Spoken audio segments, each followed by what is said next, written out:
Justice nearly 20 years later, just a few hours ago, a judge sentenced a man known as the Bad Breath Rapist. Tuan Kit Lee was supposed to stand trial in 2007, but he disappeared. Today, he finally faced the judge. NBC 10's Anika Hope was at the court proceeding. It's a bizarre case. Today, a much older man stood before the judge. He spent nearly 20 years in California. Today, in a letter read to the judge, the victim said while he spent those years in paradise, she spent those years in fear he would do it all again.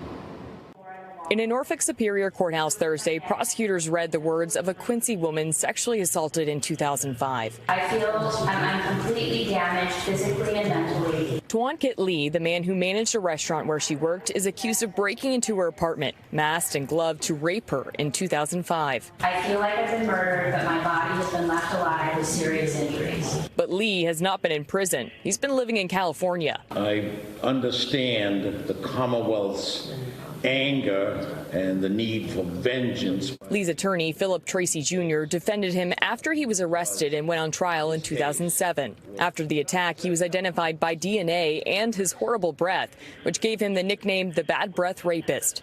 But Lee took off mid-trial, living under another identity. Two women who were supporting him came to court. I said, "Where is he?" They said they didn't know. Authorities only caught up to him earlier this year in Danville, California. Thursday, his attorney argued his quiet life in hiding proved he needed a lighter sentence. Most of the people that wrote letters on his behalf have obviously had no idea about this, but they all see him as they met him as Randy Lee.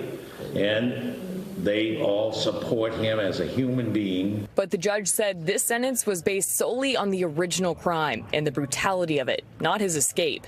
He sentenced Lee to 18 to 20 years in state prison, followed by 5 years of probation. The defendant was convicted, involved premeditation of violence and cruelty. Now, I do want to note that Lee was convicted by a jury back in 2007.